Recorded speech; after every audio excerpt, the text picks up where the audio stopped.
Guys, this is day 5 of turning my brother into a blogger. இன்னைக்கு கற்றுக்க போகிற விஷயத்துலலாம் நீ ஒரு வீடியோ ரெக்கார்டராக வந்து கிரியேட்டராக மாறப்ப என்னது ஸ்டோரி டெல்லிங்.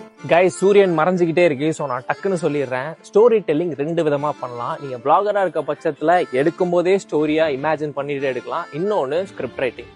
இப்போ நான் சொல்ல போகிறது ஸ்கிரிப்ட் ரைட்டிங் பற்றி தான். ஸ்கிரிப்ட் ரைட்டிங் ரொம்ப ஈஸி. 3 விஷயத்த நீங்கள் புரிஞ்சுக்கிட்டா போதும். Hook, body and pay off. ஹுக்குன்றது ஃபர்ஸ்ட் 3 செகண்ட்ஸ்ல நீங்க ஆடியன்ஸ் எப்படி பார்க்க வைக்கிறீங்கன்றது, பாடின்றது அதுக்கு ரிலேட்டபிளா ஏதாவது ஸ்டோரி சொல்றது, அண்ட் பே ஆஃப்ன்றது அந்த ஸ்டோரியை கன்க்ளூட் பண்றது.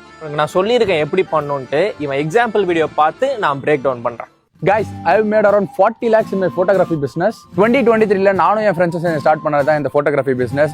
யாருமே சொல்லித்தரத்துக்கு இல்லை, நாங்களா ஒன்று தெரிஞ்சுக்கிட்டு தான் இந்த ஒரு ஸ்டேஜுக்கு வந்திருக்கோம். ஆனால் ஆக்சுவலாக 40 lakhs மேக் பண்ணியிருந்தா நல்லா தான் இருந்திருக்கும். நீங்கள் ஒரு ஃபோட்டோகிராஃபி பிஸ்னஸ் ஆரம்பிக்கணும்னு நினச்சிக்கிட்டு இருந்தீங்கன்னா அதில் எவ்வளோ ஏர்ன் பண்ணலாம் அண்ட் நான் எவ்வளோ ஏர்ன் பண்ணேன்னு தெரிஞ்சுக்கணுன்னா நான் ஃபாலோ பண்ணிக்கோங்க. ஃபியூச்சரில் வீடியோஸ் கண்டிப்பாக வரும்.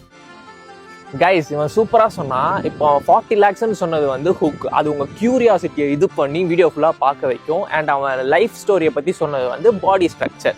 கடைசியில் பே ஆஃபுக்கு அவன் சிடிஏன்னு ஒரு விஷயம் யூஸ் பண்ணான். சிடிஏனா கால் டு ஆக்ஷன். அப்படின்னா என்னை வந்து ஃபாலோ பண்ணிக்கோங்க, நான் இதை பண்ணுறேன், நீங்கள் கமெண்ட் பண்ணுங்கள், நான் லிங்க் அனுப்புகிறேன், அப்படிலாம் சொல்கிறது தான் கால் டு ஆக்ஷன். ஸோ இந்த 3 ஸ்டெப் ப்ராசஸை பேசிக்காக தெரிஞ்சுக்கிட்டாலே ஈஸியாக ஸ்கிரிப்ட் எழுதலாம். என்னடா பண்ணுற? சரி, உங்களை டே 6ல சந்திக்கிறேன். நீ என்ன பண்ணுற?